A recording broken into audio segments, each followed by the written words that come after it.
and it's all preventable and it's all fixable. Like, that's my biggest thing, is I feel so many people just don't understand that they think there's no hope out there.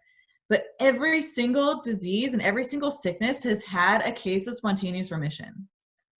So it's possible. Yeah. We just have to get everything right. You need to get your nervous system on point. Go see your chiropractor. You need to, what you're putting into your body, what you're eating needs to be what is healing foods that are going to be good for you. What you're thinking about, what you're consuming on a daily basis on a spiritual level is going to affect you. And like, it blows my mind, the body's ability to heal. To the Dr. Pearlman Podcast. And I just want to say thank you.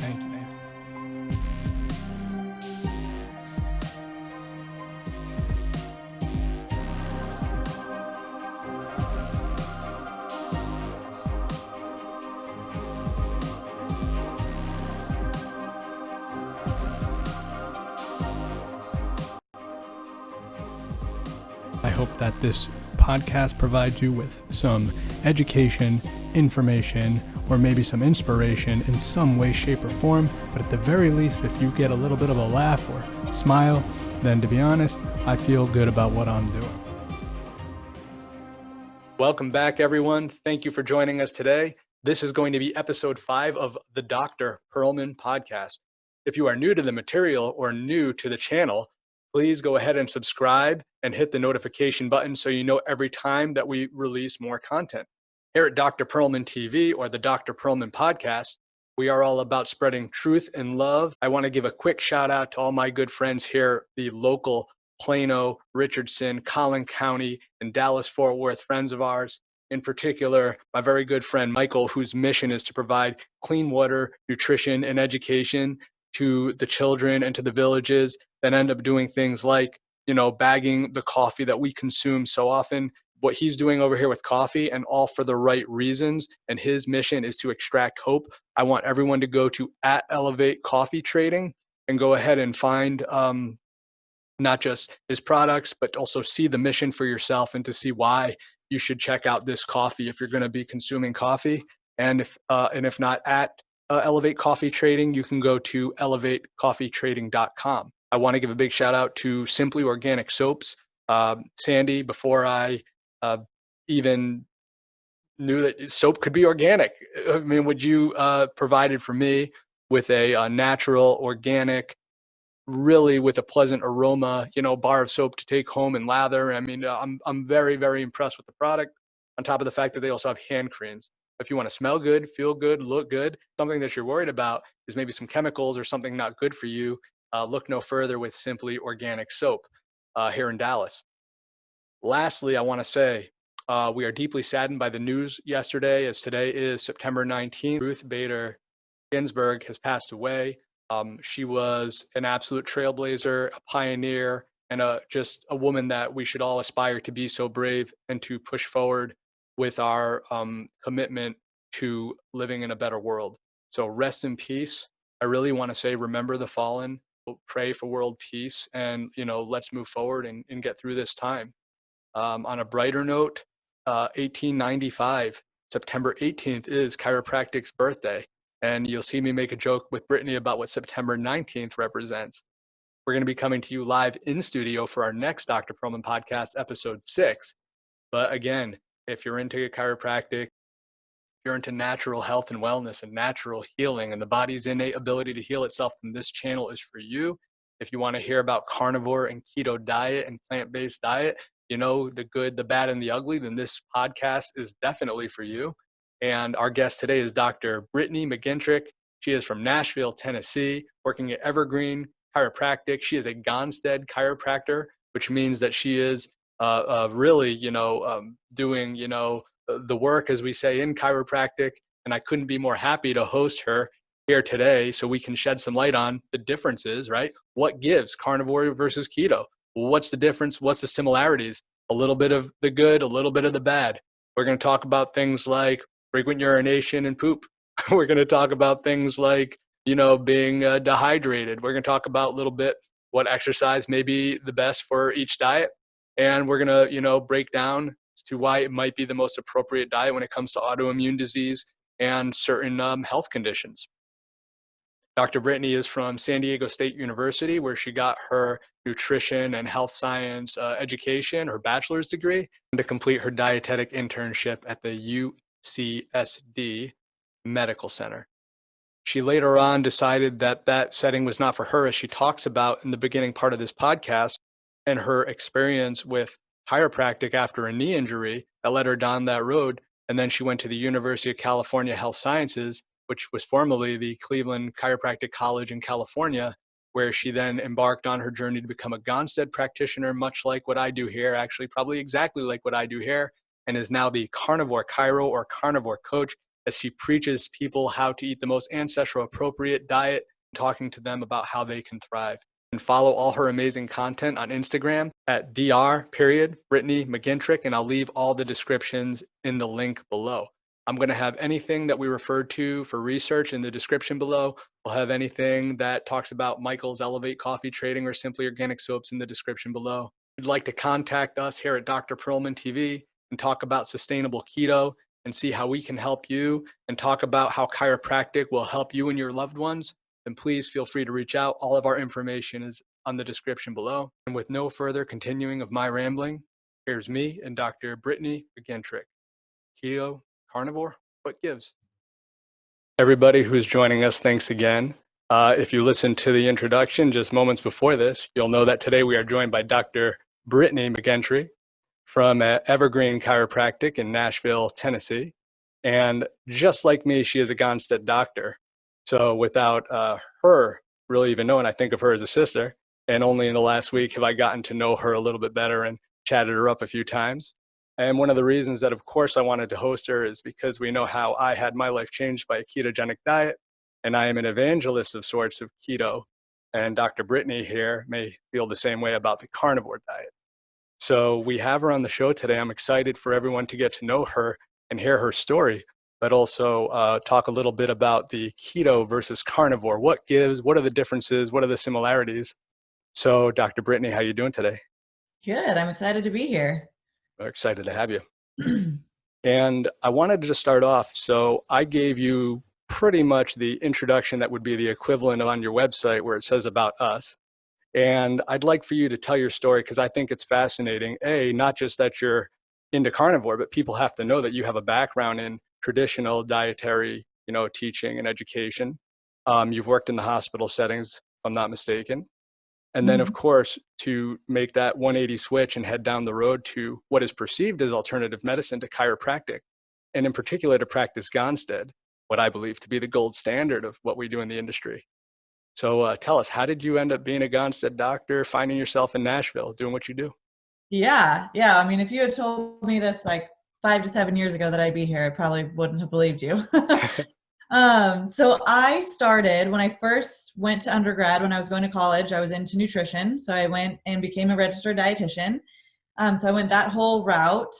And once I became a dietitian, I was just very disillusioned with the dietetics world. It was all very clinical, hospital based, and I did my clinical rotation and internship at UCSD Medical Center. So it's a very, very good internship program. We're working in the hospital, side by side with all the dietitians there. And it was so depressing being in the hospital. It was not good. And the thing with the nutrition education that we're giving to people in the hospitals is they are 20 to 30 years behind the current research. So there might be a study that comes out today that says, ketogenic diet is, great for diabetes or something. It'll be 30 years before the hospital actually changes their policies to prescribe a ketogenic diet to diabetics. So we're still just going off of very old science, which is just so funny to me too, because when we're in school, whether it was my undergraduate degree in nutrition or my chiropractic school, whenever you're doing a project, I'm sure you remember, they're always like, oh, you can only use citations within the last 3 years or the last 5 years. Anything older than that is crap. Right. But in real life, we're not doing that. We're using old, faulty research. And I'll never forget, I was, I don't know, how old was I? Like 22-year-old, dill-eyed dietitian going to talk to this guy who, he was in the hospital, and his blood glucose levels were in the 700s. His A1C was like 17.5, which is insane. Like normal A1C should be below like 6 point something. And, like it's like a point number change in that is like a big change. It's like not even like a full point change. And his was 17. And I remember I was going in there like, oh, I'm going to go help him. I printed out the little, diet sheet's going to go talk to him. And he just looked at me and he's like, sweetie, just leave the papers here. Like, I'm not going to change anything.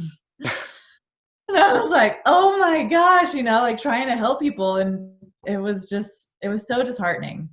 So I became a dietitian, went through my full like internship and, took the board exams and everything and passed them, and then was looking for something more. I just wasn't satisfied with what I was doing. So I became a personal trainer, was working as a personal trainer for a little while, but didn't really want to do that forever. And I had a friend who was in chiropractic school already, and he was already doing Gonstead, so he knew what it was. And I had this weird knee injury that I called him about. And I was like, hey, you're 50% of doctor. Like, what's going on with my knee? And so he found me a Gonstead doctor to go see. I was in San Diego at the time. So I went to that Gonstead doctor. He put up my full spine x-rays and broke them down for me and explained, you have a reverse curve in your neck, and that can lead to, heart and lung issues down the road. And he really blew my mind because I had no idea how powerful chiropractic was. When I was younger, when I was in middle school, one of my friend's dad was a chiropractor, just a diversified guy. And I'd gone to him a few times, but never, I always thought of it as just like a feel-good treatment. Like you get a facial, get an adjustment, it's like not a big deal. Mm-hmm. And then Dr. Ryan Carangola was my doctor in San Diego. He really opened my eyes and blew my mind at this like healing practice and art that I had no idea was just there this whole time. So I started watching Dr. Ian videos on YouTube every single day, all day. I was thinking about chiropractic. I was researching, looking into it every day for about 6 months until finally I said, okay, am I going to think about this every day or am I just going to go do it? So applied to chiropractic school, got in. And so I went in day one knowing that I wanted to be a Gonstead doctor. Yeah. I can relate to that. Based on my experience with the doctor in San Diego. Dr. Ian videos, the ignition, the light that has lit so many flames. Yeah. Oh, they're the best. Yeah. I love Dr. Ian. He's like, I'm sure he's probably credited with turning many people into chiropractors. Oh yeah. Because of his videos. Yeah. It's like once you see the video that went viral, I mean, I was already convinced I was going to be a Gonstead doc before that video, but that video is like, oh my God, like that's what I want to do. Yeah. And nobody, and even the people that tried to be little, I don't want to call them subluxation deniers, just simply people that think chiropractic is all about cracking backs. I mean, clearly the large populace that misses work because of back pain, and you take the most extreme case like that, that's not a surgical candidate. That's somebody that responded to chiropractic over the course of 2 weeks? Right. Yeah. It's amazing what we could do. Yeah, it really is. What's actually, before we even talk about Nashville or even more diet related stuff, what is your coolest case that you have? What's like a really like mind blowing, whether it's just a single case study, patient comes into your office with what, and even maybe surprise you at how fast they responded? Yeah. So it's funny because when I first started, because I've been in practice for a little over a year and a half now. And when I first started, I thought I wanted to focus more on like pediatrics and pregnancy and things like that, just because I love babies. Like if I could just hug babies all day, I'd be so happy. And then just give them back to their parents, and that's what me and Jen say all the time. As long as we can give them back, you know what I mean? Here you go. Right. But it's interesting because as I've sort of developed into practice, I've really found that one of my favorite things to help my patients with is hormone imbalance in women. So I've had four or five now patients who have come in where they were not having a period, and we start adjusting them and their periods come back. And not only do they come back, but they're regular, they're not very painful. I've had one patient who she used to have to take Midol every 3 hours for 5 days. 5 days every month, having to take painkillers all day long. And we got her down to now she maybe has to take it once or twice the first day, and that's it. So that's been some of my favorite things to work with, is just to help women regulate their bodies. Because, I mean, yes, like a lot of women out there might think like, oh, that'd be great to not have a period and not have to deal with that. But that's a sign that your body's in a lot of trouble. Your ability to reproduce is a huge indicator of your health. So even though it's a little inconvenient, we want to be having those regular periods every month. And I mean, for those that don't know the way the Gonstead Chiropractic works, and you could look at my website, you could look at Dr. Brittney's website, you could go to Gonstead Clinical Study Society, you could just look it up on YouTube. You'll see some variations, but working specifically on not only segments, but when we pick segments to work on, and the way I think about it anyways is, sympathetic chain ganglia, right? So when you work between like understanding the difference between working, stimulating, regulating T9 down through like T12 or L1 versus working from like T8 up to T1. I mean, these things matter. That's why the specific Gonstead work that we do gets the results that we get a lot of the times, not all the time, but a lot of the time. It's that kind of sniper approach, knowing that when you work on specific segments around, right, the pelvic floor, where you hear a lot of, women who may be having some kind of issues around what you had just mentioned, a lot of times knowing when to work on sacrum, but leaving the lumbar spine alone. Those are kind of the differences that doctors like us, work. We get these interesting cases that we're very proud of the results, and oftentimes some of the great testimonials that give Gonstead such a good name. Mm-hmm. Yeah. Yep. That specificity is very important. And that's why, like, I've talked to a lot of other doctors, and we always say at the end of the day, it's not even that like physically I'm tired, but mentally, like your brain, like our brains are just working so much. Cause just like you said, I'm thinking like with every single patient, as we're doing the exam, every time I'm thinking, okay, am I going, like, do I adjust the sacrum and, an upper lumbar segment today, or is that going to be too much on the body? Or do I want to just stick with, parasympathetic over sympathetic? And there's all of these things that we're taking into account. So it might seem like we're just, scoping and poking around and just doing our thing, but there's a lot going on up in between years. Mentally exhausting. I can totally relate. And I'm especially being a little younger in practice for myself. I mean, you still have I'm sure of myself to the point that if you come in on a walker with a disc herniation bulged out through the back of your tail, if the doctors aren't able to do anything but give you gabapentin, tramadol, and I don't know how many other medicines, but not put you under the knife and say, good luck. And then you walk into my office, not only you're getting adjusted and we're going to make progress, but like you said, that just thinking about it, to be able to not only give them the certainty and translate the fact that, we're going to work on their body having the ability to heal, and me just being the facilitator, and then, then getting some relief, but thinking about how not to adjust the same segment twice while they're healing, or then maybe I need to adjust the same segment twice because it isn't healing as fast as we'd like. So I can relate to that. And by the way, did you know that today is the day after chiropractic's birthday, 1895, September 18th, which means today is actually the anniversary of the first chiropractic no call, no show, or canceled appointment. Because Harvey Lillard, when they caught him, they said, "Why didn't you come in?" And he said, "Oh, I'm healed," or "I'm feeling a lot better." Yeah. I kind of butchered that joke, but Harvey Lillard said, "Yeah, I'm feeling fine, doc. DD, I don't need to come in for my follow-up." Yeah. I'm good. Thanks. Bye. That's funny. Just curious. So you're from California, or at least you went to school in California. Mm-hmm. How did you make it to Nashville? What's the Nashville story? Did you start with like knowing you had a little bit of a patient base, or were you just like, I'm opening here?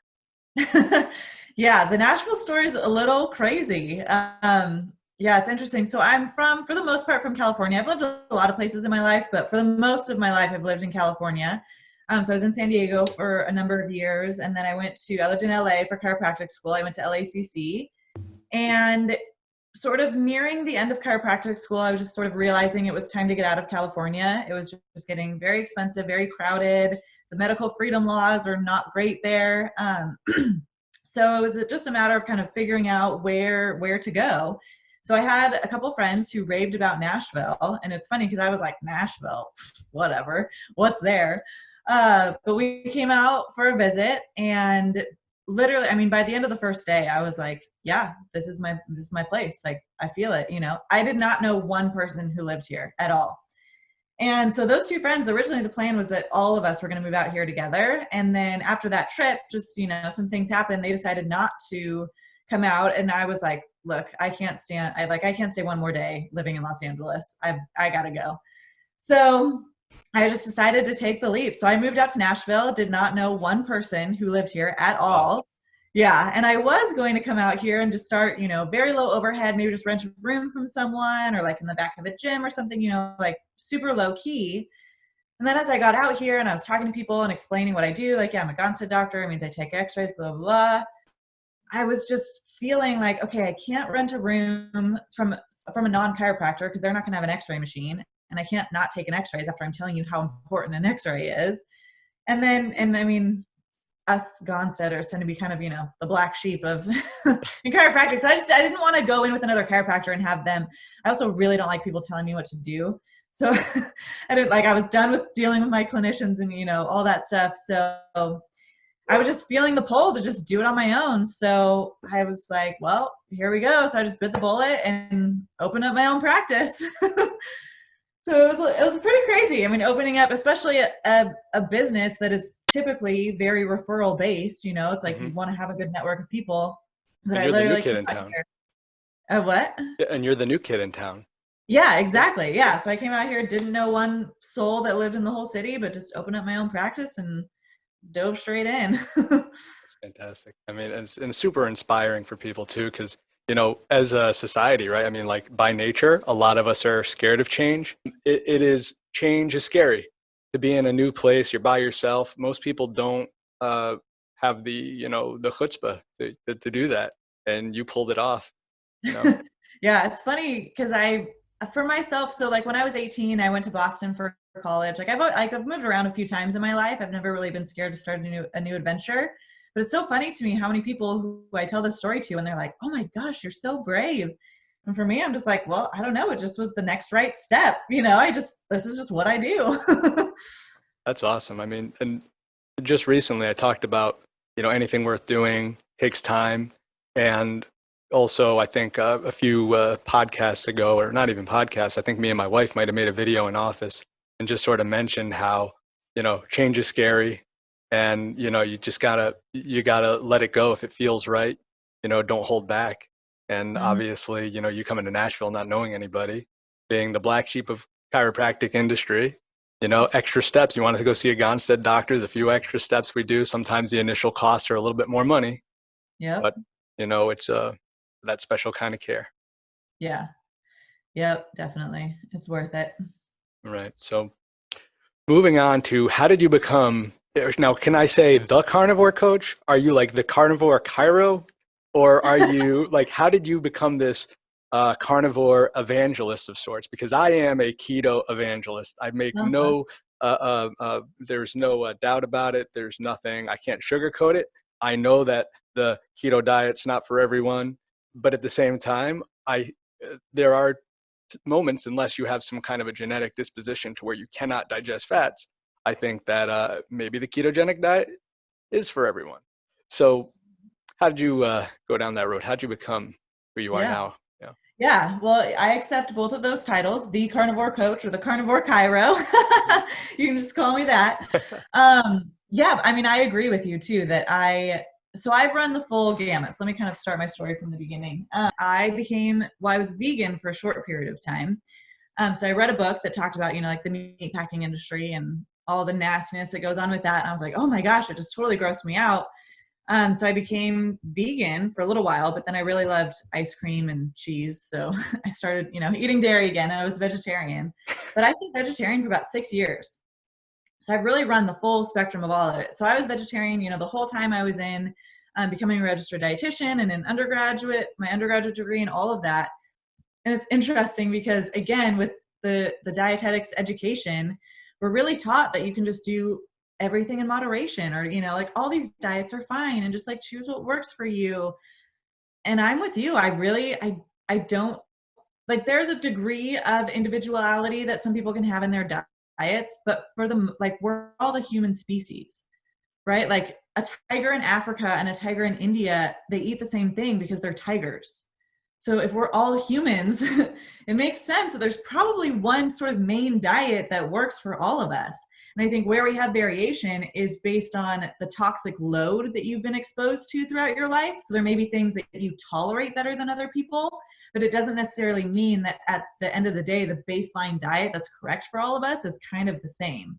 And going from vegetarian all the way to a carnivore, I really believe that it is some sort of a meat-based diet is really going to be the best diet for humans.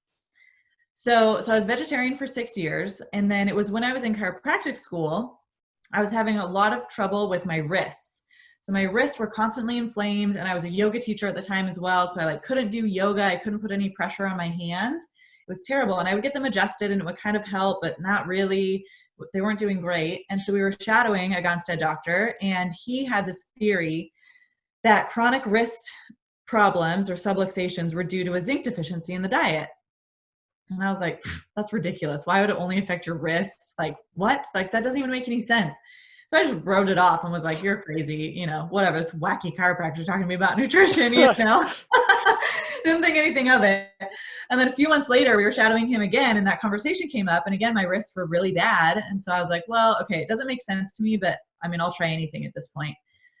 So I put red meat back in my diet. I just started eating it once a day, like one meal a day. Had, close to probably like half a pound to a pound of red meat. I started with buffalo, and my wrists instantly were so much better. Wow. Way less inflamed. They would hold their adjustments. I could do yoga again. So I just never really looked back from there. I just kept red meat in my diet. And so that I probably was doing that for 1 or 2 years, just like my vegetarian diet plus red meat.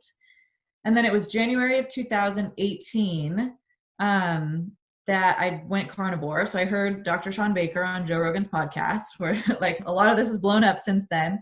He was talking about the carnivore diet. I was, I listened to it. I was like, wow, that's interesting, but also insane. Like, you don't eat vegetables. What? Yeah. Like, what? Like, okay, cool, whatever. But I had some friends who were doing it for the month of January, and they were like, oh, just do it. And I was, thinking about it. I don't know, maybe. And then I distinctly remember one night I had a meal of some lamb and Brussels sprouts. And again, I was just eating these Brussels sprouts because I had them in my fridge and I had to, eat them before they went bad, which was like story of my life, always buying vegetables because I thought I had to, and then they would like almost go bad before I actually ate them. But I had this meal of Brussels sprouts and lamb, went to teach yoga, and was so gassy. So just like bloated, just like not doing great. And so I was like, well, screw these Brussels sprouts. Maybe I will try carnivore. So I decided to do it. So I did it for 30 days, gave it, stayed pretty strict for 30 days and had phenomenal results. I had eczema that had shown up like in my armpit. So it made it really painful to like put on deodorant or anything. And it had been there for like 2 or 3 months. Within 1 week, totally gone, completely gone, healed, fine. I had steady energy throughout the day. So I used to always fall asleep after lunch. Like, didn't matter what I was doing. I could be sitting front row in a classroom and I'm like passing out on my desk after lunch. That was Yeah. It was just like that post-lunch coma. It was so bad. And I would drink coffee at lunch, like do all of the things I could. And seconds after I was done, I was falling asleep. But that doesn't happen to me anymore. I have energy throughout the entire day. Like, it's mind blowing. I can't even drink afternoon coffee anymore because it makes me so shaky because I'm actually sensitive to the caffeine. Yeah. I just didn't know I was sensitive to it because I was, carbing up at lunch. So steady energy throughout the day. I used to always have to be super neurotic about having snacks with me. I had to, have a granola bar or something, like always have something with me because I'm going to be hungry in 2 hours. Got to keep that blood sugar up. Got to be able to regulate your blood sugar, eat little small snacks. That'll help you. Yep. Yeah. And now I can go, 5-6 hours. And by the end of it, I'm just like, oh, I could eat, but it's not that hangry feeling of I need food right now. Mm-hmm. So I really never looked back. I mean, I don't keep it 100% strict now. Like I kind of splurge here and there on some treats, but for the most part, the more strict I stay, the better I feel. So it's just a matter of how good I want to feel. That day or that week. Yeah, it's like the consequences of a cheat day now for somebody who is eating that whole food, whether it be plant-based or whether it be, a not keto, but more of a carnivore diet, is how bad do you want to feel? Will it take you, a day, 3 days, a week, sometimes for some people, depending on the amount that they eat, which actually might as well, I was going to ask you this anyways, but you know how they say like, oh, I have a cheat day or I have a treat day? Mm-hmm. I have this theory that the insulin that you spike, basically, and that what your body holds on to and how you're, someone with maybe leaky gut or hormonal imbalances, I believe that their whole world comes crashing down. So they're lying to themselves when they talk about, I can have a treat meal or I can have a cheat day. Can you elaborate on that at all? Or is that something you want to go into? Yeah. Yeah. No, I agree, especially if it's something as frequent as once a week. So like that can really set back your progress quite a bit. And I also don't like calling it a cheat meal or a cheat day. I don't like that terminology. Like, I don't know, it just has such a negative connotation, whereas like, and that can affect, the food that's going into your system, not to get like too, woo woo or like hippy dippy on you, but Yeah. the way you feel about your food, if you're calling that cheating, like that's not good. Like that is such a negative connotation. You think of like cheating in a relationship. It's like one of the worst things that can happen to some people. Mm-hmm. But yeah, I agree. And especially too, so it's funny, I was just talking about this yesterday also, especially if you have any sort of gut issues and you're going to have like gluten once a week. No way. Like, no. You cannot do that. Like that is setting back all of your progress because that's just keeping your gut lining open essentially. If you have leaky gut, and even if you're just having gluten once a week, it's just enough of that trickle to just keep you a little bit sick on and on and on. So you're never completely going to get better. Yep. But that's not to say that I don't myself have treats sometimes, but I think it's important, especially if you are beginning a healing journey or you're sort of in this process, let your body heal first. So give yourself 30 days, 60 days. Sometimes you need 90 days to really like get your symptoms under control, heal whatever is going on. And then from there, you can adapt your lifestyle after that. So like I have a carnivore program, an online program, and the last module of that program, I teach people how to reintroduce foods. So it's not like, I don't think everyone needs to be 100% strict carnivore forever. I think some people, maybe they might need to or want to, but you don't have to. And there's a way that you can reintroduce foods and really kind of figure out what works well for you. Yep. But yeah, it's not something that, needs to have like be cheating once a week, because that's not going to help you out. Understood. Yeah. I actually spoke about that on my last podcast. Why I became the hashtag Keto Chiro is very, very similar. We talked about reintroducing foods. I talked about weaning off of carbs and then weaning back onto carbs. Yeah. Nice. Very real. Because I mean, if this was me, the way I ate the last few weeks on purpose, try all these various carbohydrates that I was talking to you before I think we started recording, just lots more legumes, lots of vegetables, really, really, really wanted to load up on carbohydrates. I mean, I was running 3.5 miles a day. I was still growing out of my pants because I'm just carbohydrate intolerant. However, I did not have the sugar crashes that I used to, those midday just naps that were, part of my life pre-keto. Now I'm able to actually do it with the only consequence of, I'm going to get chubby, Yeah. So check this out now. But I'm curious more now. We touched on this, but I really want to try to get in a little deeper. Is there an aspect of ancestral appropriateness that you can elaborate on for the people who want to decide whether they're going to go plant-based or more carnivore? So in other words, say that you're eating low carb diet, which a lot of people now know. I think they're like, all right, I'm going to try this low carb thing. But what do you think makes it more appropriate for someone to go carnivore versus someone to go more plant-based? Yeah, that's a great question. So, and some people are not going to agree with me, and this might piss some people off, but I really don't think it's appropriate for humans to go plant-based. At least not like vegetarian plant-based. You know what I mean? Like humans need meat in their diet. And I'm getting to this place where I don't think a vegetarian, and especially not a vegan diet, is appropriate for anyone. And people say, oh, well, like there's ways you can do it right and this and that. And it's like, no, that is way too hard. Like if you have to think that hard about your diet, and for vegans, if you have to supplement, like vegans have to supplement B12. It is not found in plant products. Right. So if you have to supplement your diet, that's not an appropriate diet for your species. We shouldn't need supplements. Mm-hmm. So I don't believe that there's, like any diet can be like adapted for people. And if we look ancestrally as well, there's no tribe out there that is plant-based. There's no tribe of humans, just living off the land that only eat plants. But there's many that are carnivore. There's some that are omnivores, they eat some plants and some animals. There's also some tribes that are strictly carnivore. And there's also tribes too that once the women in that tribe got pregnant, they were no longer allowed to eat plants. those women were only allowed to have meat products and animal products after that. So if we're looking ancestrally, are you a human? Yes, then don't go plant-based. That's how I feel. And it's interesting too, because I was like so excited that I was going to make this really awesome point that I had this like little clear thought, you know, this epiphany, but it wasn't much of an epiphany. It was just really clear thinking on a run a week ago. And I was like, oh man, I'm going to be the first guy to bring this up. But really, Dr. Paul talked about it in chapter 3 of the Carnivore Code. And he pretty much says, yes, we did adapt during periods of starvation and or the longer periods of hunting and gathering, right?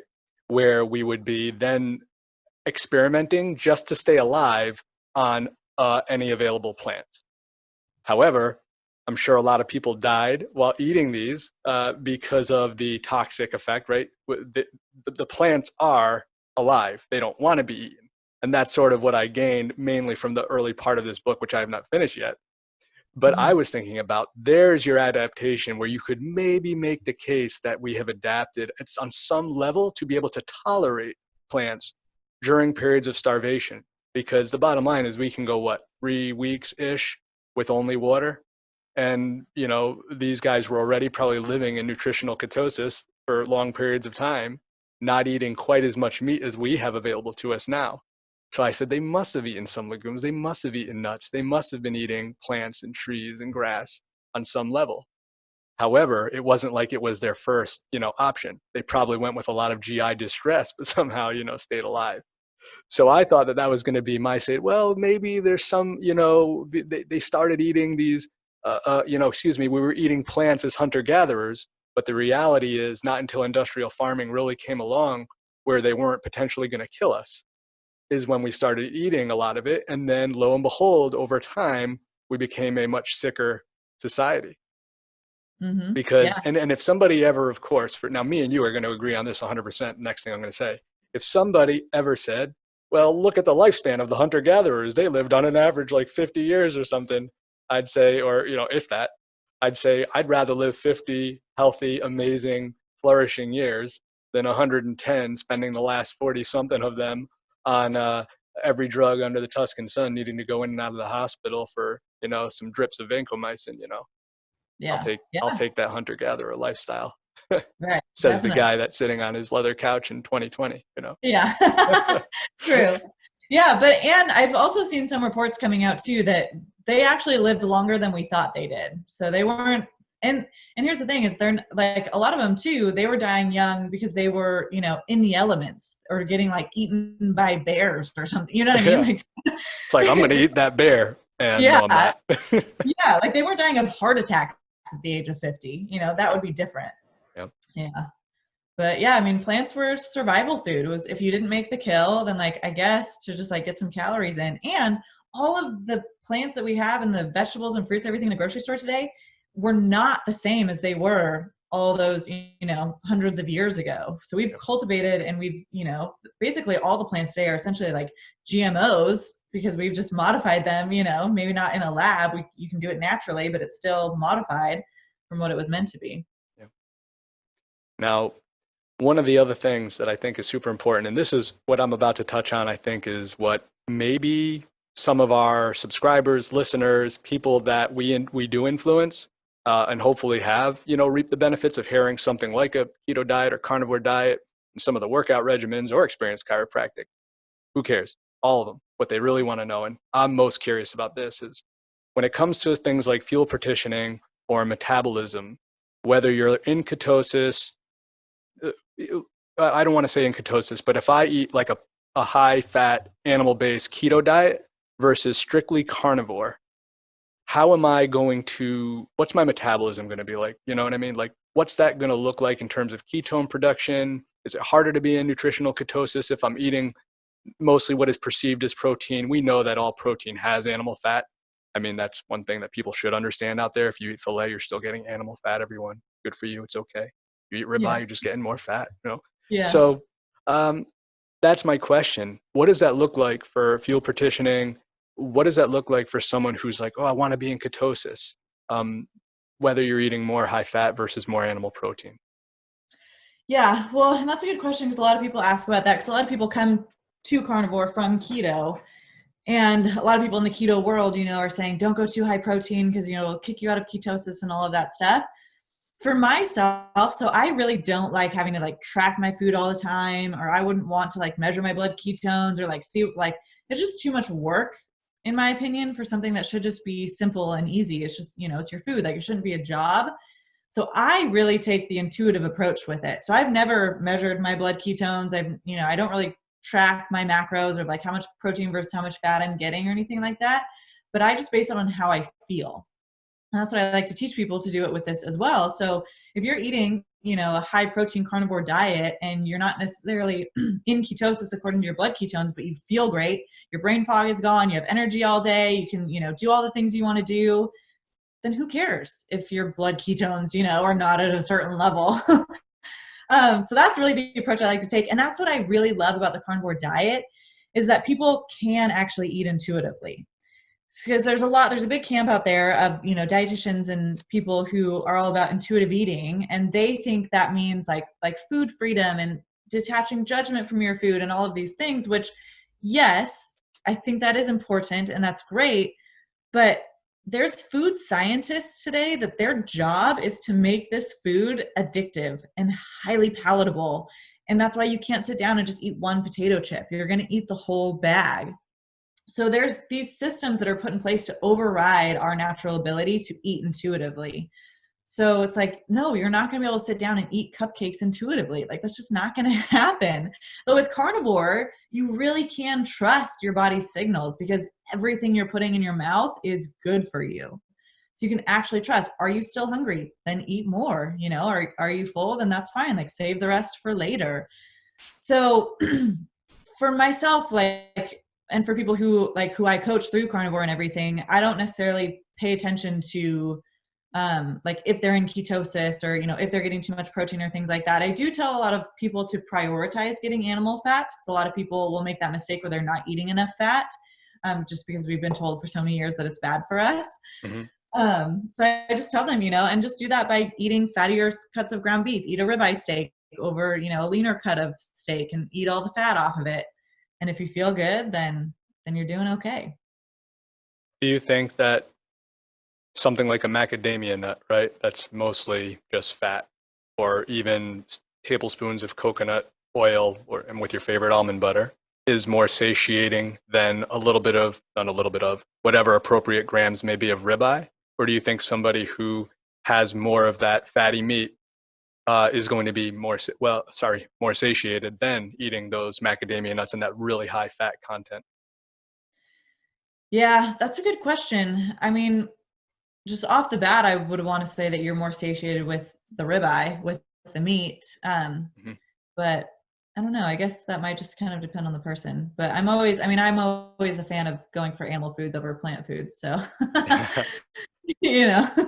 Just want to bring this up because the randomized controlled trial from 2012. This is by Sonnen and Bonomi. And this is basically concluded that body weight loss and weight maintenance depends on high protein, but not on the low content of a diet. So this was just a randomized controlled trial with 132 participants and was talking about how important like the high protein is and along with the low carb, but not low carb alone.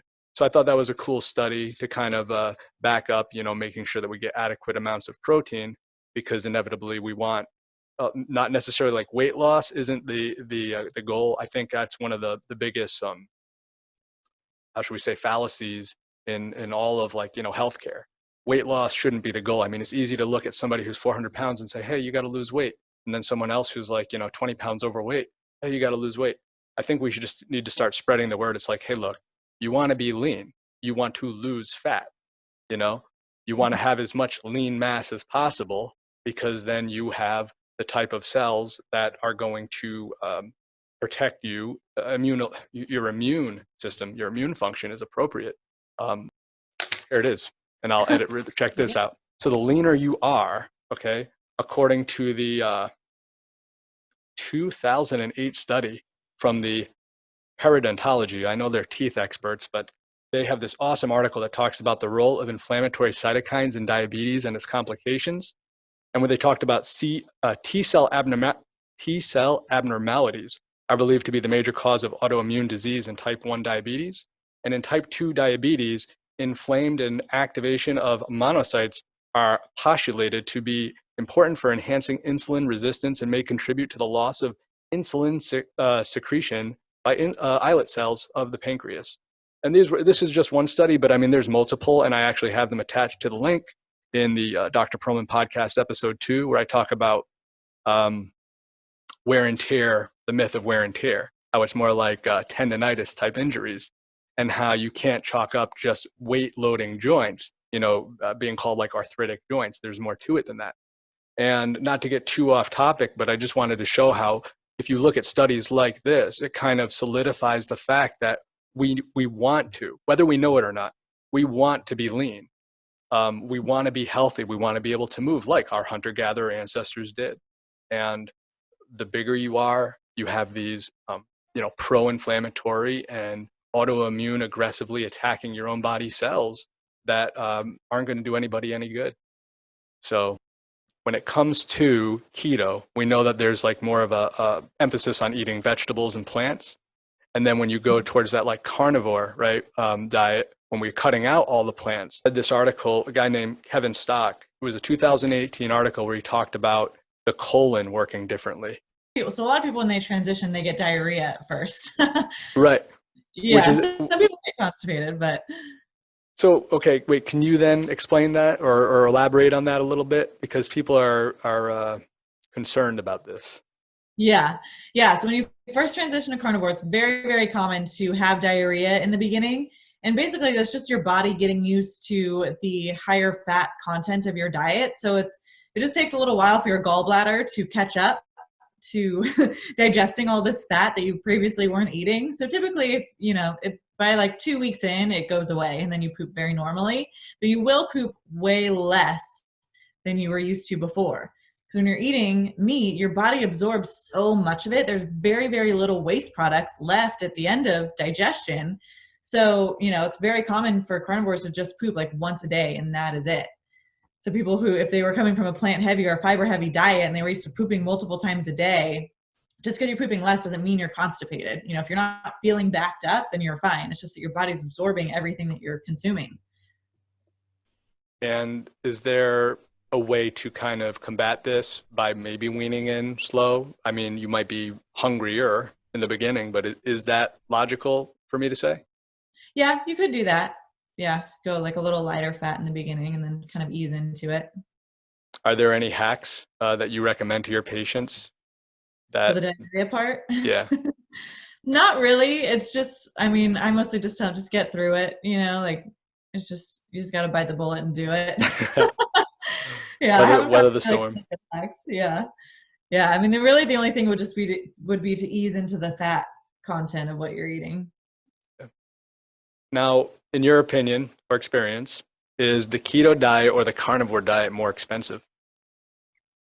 I don't think so. For me, for carnivore, because I'm not buying vegetables anymore. And when I was eating, fruits and vegetables, I was obviously buying like all organic and, trying to get very, very high quality stuff.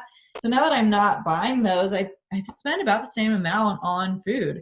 And there's ways that you can cut costs on it as well. You don't have to have steak for every meal. You can get ground beef and, there's other ways like that you can work around it. And not that I necessarily condone this, but there's a woman named Kelly Hogan, and she's been doing carnivore, I want to say for 11 years now. And she has, lost a bunch of weight, had all these health improvements, and she eats just like McDonald's hamburger patties all the time. Like she just goes to McDonald's and gets a bunch of hamburger patties from there. So is that ideal? No, but is it better than the standard American diet? Yeah, I still think it probably is.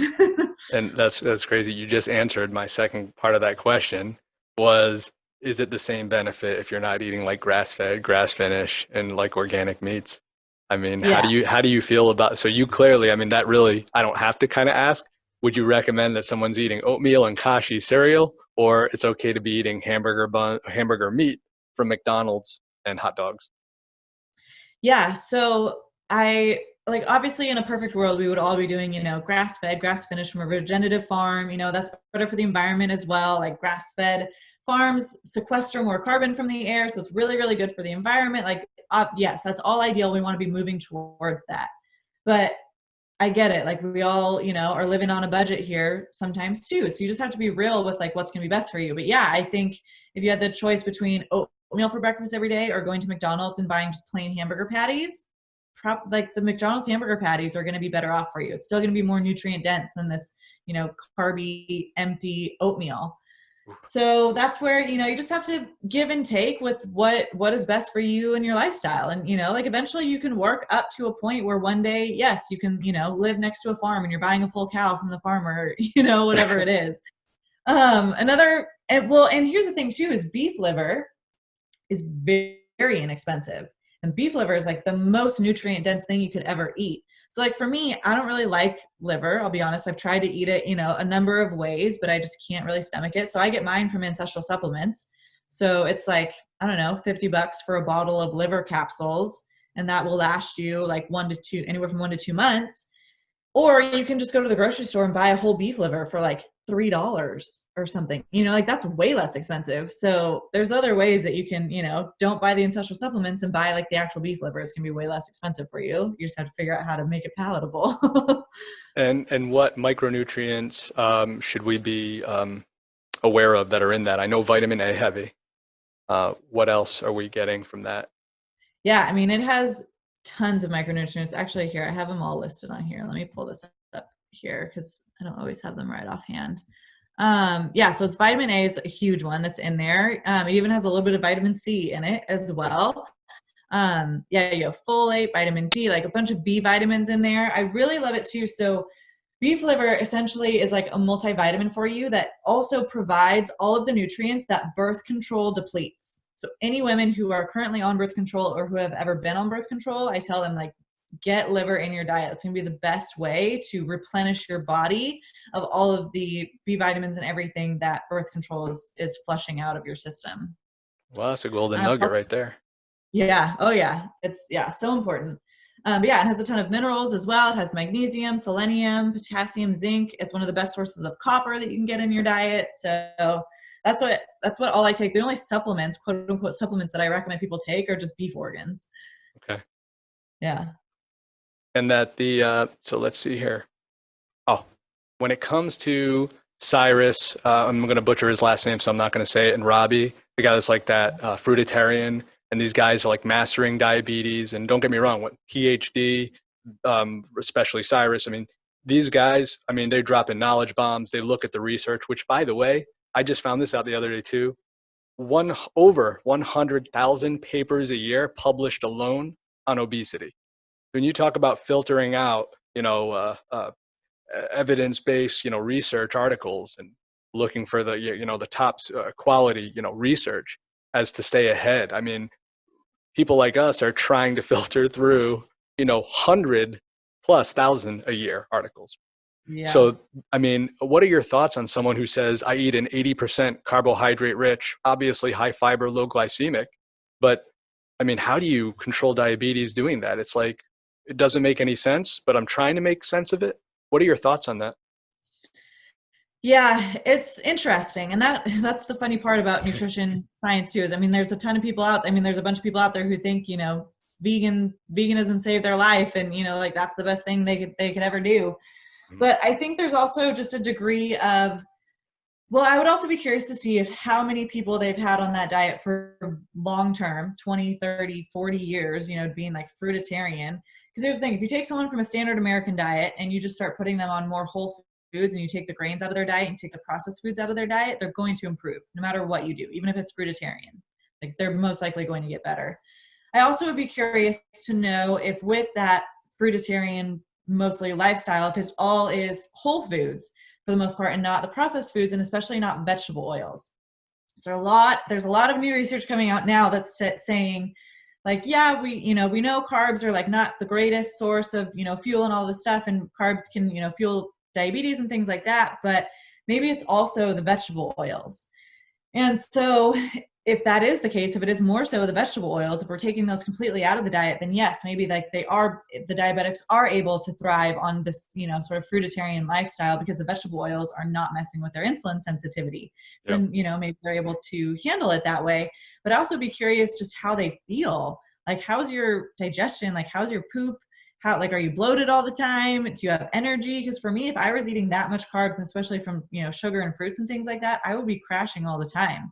Yeah. Whereas alternatively, if you want to go meat-based, heavy, high animal fats, you can still control your diabetes. There's tons of people who have done that also and feel better throughout the day. Your digestion is going to be way better, have more steady energy throughout the day. So I think there's, a number of factors when it comes to that. Not to say that they're totally wrong or anything. And here's the thing too, is we're always evolving and always learning. I went from vegetarian to being a full carnivore. If maybe 5 years from now, the fruitarians like really do have it figured out, then like I'm open to it. Like I'll change, Yeah. But as far as for myself and what I've experienced at this time right now, I really believe carnivore is, the way to go, or at least carnivore based, we'll say. Yeah. Which, I mean, I couldn't agree more. Only difference with me up to this point, and I've actually been leaning more carnivore just because I want to try something new. Because for the past year and some change, it's been pretty much plant-based, some meat, keto, high fat, and I thrive on it, And again, back to that like whole like 80% carbs, like my way of getting extra carbs in my diet is by like doing extensive exercise. Because we all know that exercise has an insulin-like effect, and I can do it within these windows of eating carbohydrates and making sure I exercise, and I don't quite have those devastating effects that I have from eating too many carbs without the exercise. Mm-hmm. Yeah. Well, and that's a good question too, is like, is this 80% carb diet and these fruitarians is part of the recommendation also to go for a 30-minute walk after every meal? That's going to change everything. Like when you exercise your muscles, they suck in all the glucose from your blood. So like, if you're like, if that's part of the recommendations, then you could totally handle your diabetes, doing that. So there's a lot of factors. And that's the thing too, is especially when like people who are not immersed in this science, if there's just seeing news articles or people posting things on Instagram, it's like, you have to know that there are so many different factors that are coming into play here. Like, take everything you read with a grain of salt. Take everything you read about carnivore with a grain of salt, and the fruitarians and the vegans, just step back for a minute and see if there's maybe some other factors that could be affecting things. That's right. It's like, which is one thing that I tell everyone is that caveat. Look at the whole spectrum. It's what is it that we say? Too hard to say. So if I'm on like a group chat, or if I'm on like a forum on Facebook and I see someone asking kind of like a tough question that should be open-ended, and they're kind of getting these straightforward answers like, hey, how come I've only lost 6 pounds in 2 months on keto? And then you see like 20 people answer, and it's kind of like, well, you're not getting enough salt. Stop eating 2 tablespoons of almond butter. And I'm always like, too tough to say on days that I want to even interact. Right. Yeah. Well, and I feel like with that too, and then so many of those forums end up being like, well, I do drink like 3 Diet Cokes every day, but like that's not affecting it, right? Like, so much of the story that people are not divulging also. When it comes to athletic prowess, what is your choice of exercise? What do you do to stay active and healthy? I do a lot of yoga. Still, I love yoga. So I do like hot yoga, and I do yoga sculpt a lot as well, which is like yoga with weights. So it's like a high intensity fitness class with yoga mixed in there. But mostly just yoga and weightlifting. I love kettlebells. Kettlebells are some of my favorite equipment to work with. I hate running. I never ever run. Oh, that was about the only thing me and you would probably differ on. You just said I hate running. Yeah. Well, I used to run. I was in cross country in high school. I actually used to run, but then I found yoga, and I found out you could get that same like runner's high, but just from doing yoga. I was like, oh, screw running. Yeah, no, I find like I get so much mental clarity about 1.5 miles into my runs. Usually it takes me a while to get going. I won't even break a sweat until mile 2. It's just, I don't know. I think it's more of a gift than a curse though. It's just the clarity. Like I get this runner's high, like there's nobody's business. It's like it's my favorite time of the morning, favorite time of the evening. And I can't get enough of it. And that's actually, what I'm wondering is there more of a carbohydrate? Well, the answer might be no to that, but if somebody's a runner, if they were like, I want to train for an ultra marathon, Dr. Brittney, what should I eat? Would that change your view on their carnivore needs?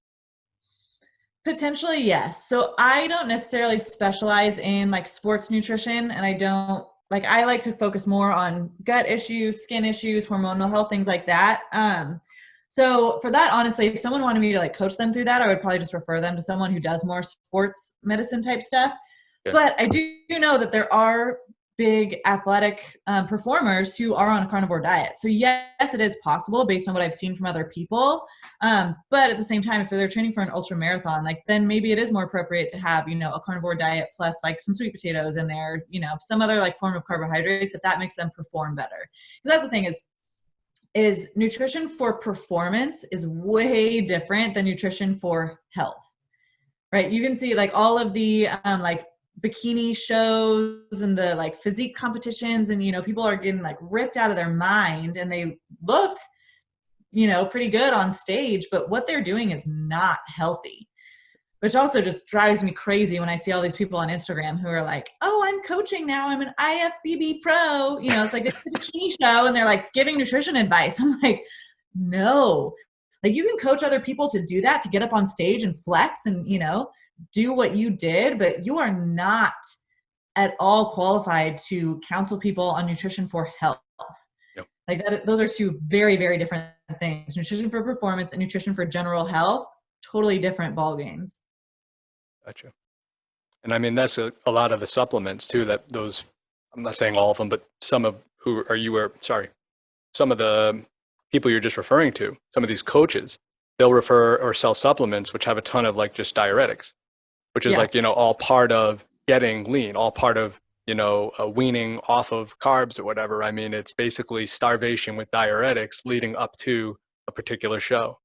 Right. Or, hydrated when they're standing up there. Yeah. I remember I had a client back in the day when I was a personal trainer, and she worked with me for a little while, and then she wanted to do one of those shows. So she was working with someone else to do the show because I didn't, specialize in that. And she came back to me after she did the show and she said, Brittney, I will never do that again. My like images about food are so messed up now. My cravings are all over the place. Like it just jacked up her whole system. Like it's not healthy.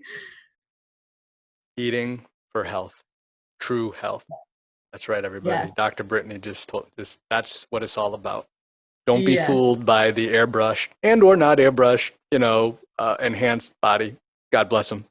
But that's not going to be what's going to make you feel good, long term every day. Right. So opinions on supplements, filling in the gaps. I know you had mentioned what is the capsule that you take because you don't like eating liver? Yeah, so I take Ancestral Supplements. I love that brand because they have so many options for different beef organs. So they have like one that's just a blend of a bunch of different organs. They have straight liver. They have like heart, lung, eyeball, brain, like all of these different. So it's like if you don't want to eat all of those things, you can just take them in supplement form. It's like sort of the next best thing that you can do to eat, as nose to tail as possible. And the idea with eating the organs as well is that like supports like. So, and they've actually done studies on this where they radioactively labeled organs, and they had people eat them, and they found that when they consume the organs, they go straight to that organ system. So it's like if you have, troubles with your heart, eat some beef heart because you're giving the body the exact substrates it needs to rebuild that organ and to heal that system that's going wrong. That is cool. That's insightful. Yeah.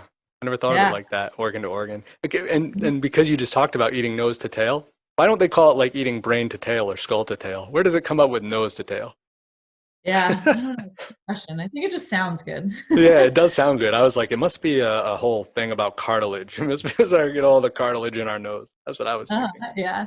Like beef snouts are good. I order beef snouts for my dog. Does your dog eat a carnivore diet with no animal food? He does. Yep. He's on a raw carnivore diet. He's been on it since he was 4 months old. And I get compliments all the time on his coat. He's a lab. He's a black lab. And he has the shiniest coat, the best hair. Like he is so healthy. And everyone is like, oh, did he just get a bath? I'm like, no, he hasn't been bathed in 2 weeks, but he's, shiny, beautiful skin and hair and so healthy. And if for those that haven't seen her dog, he is Yeah. beautiful. I mean, truly, like everyone knows, like I'm a dog lover, like, fur babies for life. But Yeah. your dog is beautiful, and you can, check her out. What's your Instagram tag? Yeah. It's just Dr. period and then my full name. So Dr. Brittney McGetrick. Okay. Yeah, check her out on Instagram. She's got a lot of awesome content on there. Yeah. And also, when it comes to, it's like, oh, well, that's enough about the dog. No. Electrolytes. What do you do for electrolytes for people we feel might be, especially in ketosis, where you become, it's a true thing, electrolyte deficient? So, Yeah, it's super important because carbs and salt are stored and they travel together in the body. So when you're eating a low carb diet, you're getting rid of a lot of salt. So that's one of the huge things, especially in the beginning when you're transitioning to avoid that keto flu, that feeling of lethargy or dizziness or what have you in the beginning. So yeah, I tell people, and you need like way more salt than we think. One really fantastic book on this is called The Salt Fix. By Dr. Nicolantonio, I think is how you say his name. It really just blows your mind that we just got it all wrong with salt. Like salt is not as connected to hypertension as we thought it was. It's way more connected to sugar. So if you're on a keto or carnivore diet, you can have upwards of 5,000 to 7,000 milligrams of sodium per day, which that is 2 2/3 of a teaspoon per day. So it's one of my first things I always recommend to people if they're feeling just any kind of symptoms. So they're nauseous, dizzy, tired, fatigued, whatever it is, like, well, how are your electrolytes? What's your salt intake like? And one way that I like to tell people to focus on or to help make sure that they're getting enough in every day is in the beginning of the day, just measure out 2 2/3 teaspoon and just set it aside. And then throughout your days, you're salting your food or you can put it in your water or whatever you're doing, just make sure you use up that amount that you set aside, and then you know that you're getting it in for the day rather than just relying on like, well, I shake it over my steak, like I salt my steak, is that enough? You don't necessarily know. But so I do that. So I salt everything heavily. I also start the day every day with 16 ounces of water and half a teaspoon of salt and just chug that first thing in the morning. And you got to chug it. I've told some people to do that and they're like sipping it in the morning. They're like, it's so gross. How do you do that? Like, no, you chug it. Just take it down. And you can also do salt as a pre-workout. So I recommend like 1 teaspoon per hour of working out. And that's something you can just literally just put like 1 teaspoon of salt in just like a shot glass of water. Just, take it down real quick before you go to the gym or out for a run or whatever it is. Yeah, it's a matter of fact, something I actually didn't touch on in my last podcast, and I want to do it here. Feel free to elaborate on anything I say now. When I first went on a keto diet, and everybody knows this about me, I was having like really diabetes type symptoms, frequent urination, tons of thirst. And it was really the eyesight thing that started getting crazy. Like I was having trouble seeing while I was driving. And there was like this tunnel vision. I couldn't adjust with my eyes. I was getting super heavy again toward the end of chiropractic school. When the keto diet, when I first adapted to it, it seemed to like fix everything. But then the deeper I got into ketosis, after about 6 months, the frequent urination started coming back. It was different, but it was just like, oh my God, I just can't stop peeing. And then I had to look at it further and know that both in biochemistry, we talk about in physiology, the co-transport mechanism with sodium and water, sodium, glucose, water. And it found out, of course, there's 1 molecule of glycogen for every 3 molecules of water. So we're losing all that sodium because our body is being completely depleted of all our glucose. And then it's going to start working on those glycogen stores. And once I started supplementing with way more, just sitting there with a salt shaker over my mouth with sea salt and started mega dosing like magnesium, 5 out of the 7 days of the week, it's really been under control. And that's incredible because I'm still the guy that's, drinking way too much coffee, Yeah. Because, continuing, with the diuretics, you're going to continue to deplete that kind of stuff. So as you just said, which is, I had to go here, find my notes and make sure I brought that up. So if you're like me and or anybody who's experiencing that kind of, symptom with the urination or feeling like you're excessively dehydrated, but you keep drinking water, you got to get those electrolytes. Got to get that sea salt. So important. Yeah. It really blows my mind how much salt affects the body the more and more I dive deeper into it. And just so crazy that so many dietitians out there will recommend a low salt diet. I'm like, no one needs a low salt diet. We need these electrolytes. And I actually did an interview with a woman named Victoria, and she had a photo of her breast milk, and she was pumping for her baby, and it was like, one day, and it was like 1 ounce that she got out, and then it was 24 hours later after she supplemented with 8,000 milligrams of sodium within those 24 hours, and she had like 2 full bottles of breast milk coming out. And so Rob Wolf reposted that photo a while ago, so it kind of went viral a little bit. So I actually had her, I did an IG live with her and just was talking to her about her experience. And it literally it was just the sodium, and her breast milk levels went way, way up. Yeah. Yeah. And then recently my epiphany with it was that I was a little behind the times because I don't really watch any TV anymore. And then somebody told me about Netflix with Zac Efron. Mm-hmm. And then I watched the Rich Roll podcast where he interviewed the guy that was with Zac Efron. I can't think of his name right now, but he's big into like superfoods, and he's been in it for a long time. And he talked about when he was conducting an interview with a water aficionado. Who knew? Maybe even the world's only water aficionado guru. Yeah. Purified water, it's all junk. It's the worst thing you can do for your body. I'm sitting there like, I want to tell this to Jen. Maybe we'll stop spending so much money on bottled water. Yeah. He says, when there's no mineral content in water, and that water is going into your cells, it's extracting the minerals from your cells because that water wants it, as opposed to a mineral-based water bringing the electrolytes in. And I was just like, wow. mind blown. Toco Chico and Pellegrino with extra sea salt's all I drink now. Yeah, for sure. That's crazy. I know. I never even thought of it that way. That's so true. But wow. So really, I mean, I could sit here and talk for hours, and I kind of want to, but let's get to a couple of cool things about you, what people need to know. Of course, tell us anything that you think is super important to know while we're also still going at it. And then we'll do some closing thoughts. So what's your favorite book and favorite movie? And I'm big into comics. Like I love Eddie Murphy, love D.L. Hughley, love some of the guys from back in the day. Curious to know who you like and what do you do in your spare time when you're not saving patients? Yeah, that's a good question. I don't know if I have a favorite book. I've never really thought about that because so many of the books I read now are just all educational. I'm reading carnivore books, or I'm reading, books on like energy healing. I'm really getting into a lot of like the woo-woo stuff now too. So I really, I just like to read like the full expansion of all the like educational stuff, but I don't know if I have like a favorite book. But my favorite movie of all time is hands down 10 Things I Hate About You. I was hoping you were gonna be like Gladiator. Jaws. Yeah. No, hands down, like 90s, cult classic, 10 Things I Hate About You, all the way. Awesome. And what about your favorite food? What's your favorite food?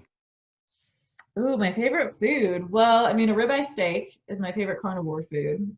But if we want to talk about non-carnivore, I mean, so the only time I've ever been able to get rid of sugar cravings for myself is when I stay strict carnivore. But for the most part, I am a sugar fiend. Like sugar is my vice, my thing. So if I'm going to say non-carnivore food, it would be like a warm brownie with ice cream on top. That's my my vice there. But favorite carnivore food, I'd say definitely a really well-cooked and well-salted ribeye. Like my ribeyes, I just put them in butter or tallow and just put straight Redmond's salt on top, and they are so yummy. Amen. Here in Texas, we are, blessed to have some amazing steakhouses, probably some of the world's best barbecue. And I'm sure Nashville, and parts of Tennessee, I'm sure they rival, honestly. Oh yeah, it was one of the best parts of moving to the South was all the barbecue everywhere. Yeah. And over here also in, we call it like Lower Greenville in Dallas, there's this gelato place. That's my vice, I try to eat the most pure dairy if I can, the most organic, best product that I can find, pure ice cream or gelato. And there's a place down here, they've got stuff like fig and black cherry. They do like a white coffee with macadamia. I mean, they'll give you some ice creams that they put bacon in ice cream. It's amazing. Wow. Yeah. Like worth a trip to Dallas right there. Yeah, for real. You got to adjust me if you come to Dallas. You know what I mean? Yeah. I got to get me a Dr. Brittney adjustment. Yeah, definitely. I just want to say like closing thoughts. And while I have you over here, and maybe I'll put it on the outro as well, but you should know this about me. So while I got you engaged, I always tell people like My mission really is truth and love when it comes to like, healthcare, right? Health and wellness, the truth and love. I mean, patients like that come to us, and this is one of the reasons I reached out to you. They're not just a number. There's no like looking at an iPad and getting on a microphone and talking to the team and running it like through. There's no system. The system is building rapport with our patient, one-on-one, doctor patient, that's how we work. Am I right? Yeah. And just earning their trust, their respect, and knowing that we have their best interests at heart.